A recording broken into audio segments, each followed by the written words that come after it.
Okay. My name is Tanae. I'm the current president of our NAACP chapter. Great. And so I just have a few questions. During your entire presentation, I noticed that you failed to mention that feminism is the belief that men and women are equal. So do you not think this? And then also, I noticed when you were talking about America's values and about how great America is, you failed to mention that our nation was built on the power of white men without the acknowledgement of black people, the Indians, women at least. So do you not think that men and women are equal? Do you not acknowledge the problems that we have here in America that does, in fact, not make America great? All right. No. Let's be respectful. I mean, not triggered. I understand how to handle myself, unlike some Trump supporters. Guys. It was a perfectly reasonable, respectful question. Let's be respectful. Thank you. On the first half of your question, women don't agree with you.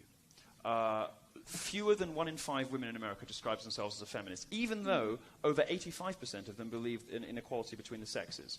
Why? Because they know that feminism has become something different now.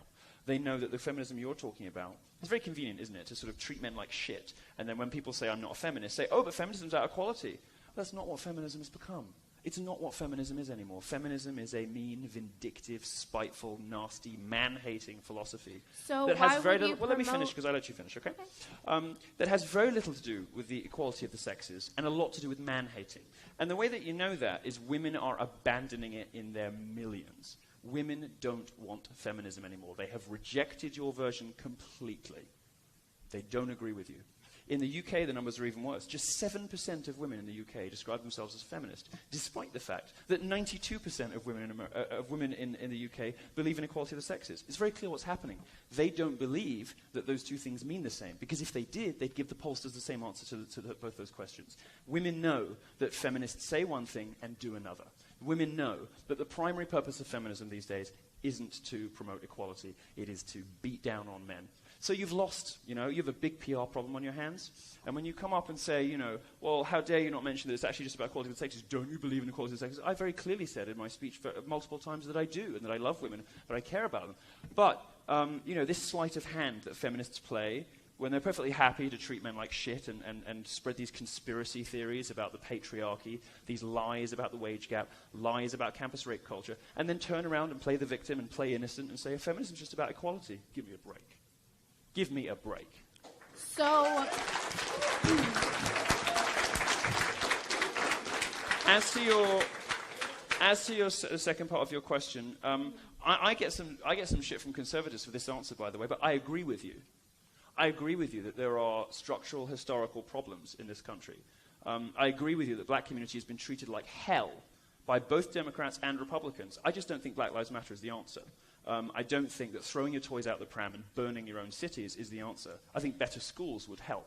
And I think if black people really wanted to improve their lot and improve their situation, they would start voting for Republicans. Because when they do, and when people police properly, black lives are saved. Bill Clinton, who signed the crime bill in which took thousands of black dads out of families and threw them in jail, the terrible, pointless, awful war on drugs, right? Replacing, the black dad with the state, which is what Democrats have systematically tried to do to you guys for generations. And Black Lives Matter's response isn't to say, we're going to try voting for the other guys because 40 years of this hasn't worked. What we want is better schools so that a poor black child who is smart could go to Harvard. They don't do that. They cause a fuss, they block a road, and they burn their own towns down. So yeah, I agree with you that there's a problem. But I think we probably have very, very different prescriptions for that. Well, and the brave man, Milo Yiannopoulos, is here with us now. Are we expected to feel sorry for men? Is that what this is? I think it would have been ridiculous until really very recently for any man to make arguments like this. It's certainly ridiculous for anybody of even my generation. But I think with some justification, young men, particularly of 20, do go through life and they don't recognise the world that, for example, feminist campaigners describe. They do experience discrimination in education. They do feel as though schools can be architected against them sometimes. They get whacked on Ritalin for being too boisterous. When they get into the workplace and go and apply for jobs and all the rest of it. You know, they don't have all the same sort of programmes and foundations and extra schemes and all the rest of it.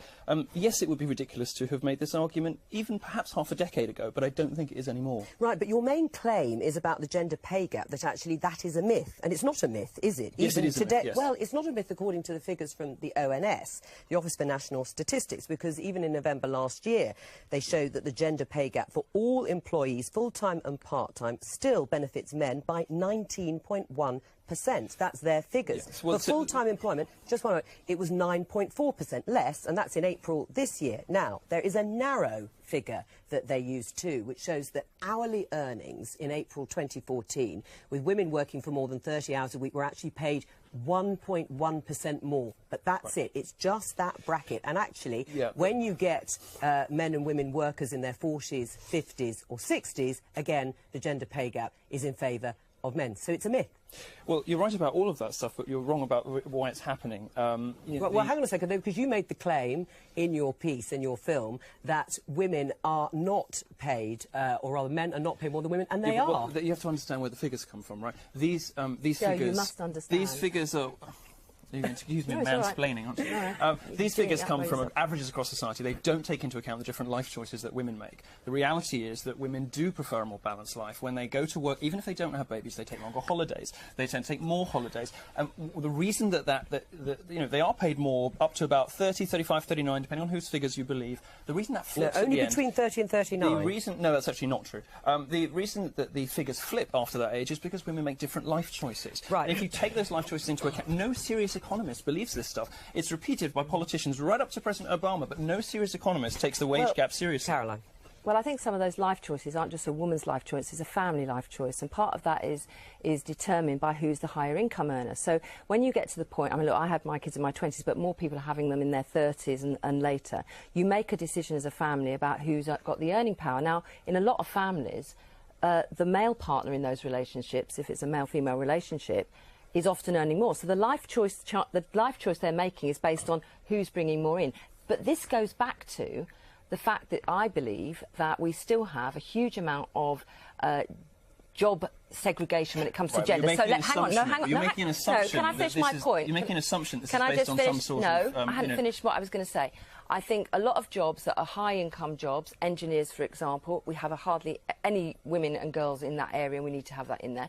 Often in school, the choices that are put in front of girls are for the less-paid jobs and professions. If you look at the number of women... Hang on, if you look at the number of women who work in health and social care compared to men, it is much higher, and there's often a low value and a pay value. Should we be advertising those to men? So what I think is the way to address this, some professions are over. I think the way to address this is about tackling the way in which boys and girls are encouraged to go in certain jobs. I would actually say that actually one of our problems in our schools is what we're seeing is actually working class kids less likely to end up in the higher paying professions. That worries me an awful lot, and that's where I do think working class boys are often losing out. But there is also not really a class issue. The payover. You're making an it's part assumption of the class here. issue that you don't get into the jobs that pay the highest paid wages. Well, let Milo come out. So, I mean, Milo, one of the things you do mention, which is talked about a lot, is that girls are outperforming boys at school. Right. More of them are going to university. Employers prefer them. This is anecdotal, Yes. I have to say. You know, No, they're it's more not driven. anecdotal. Well, actually, no, there are studies now. even if they 3 weeks are, ago, a study came out that showed that men and women going for the same job with the same qualification in STEM fields,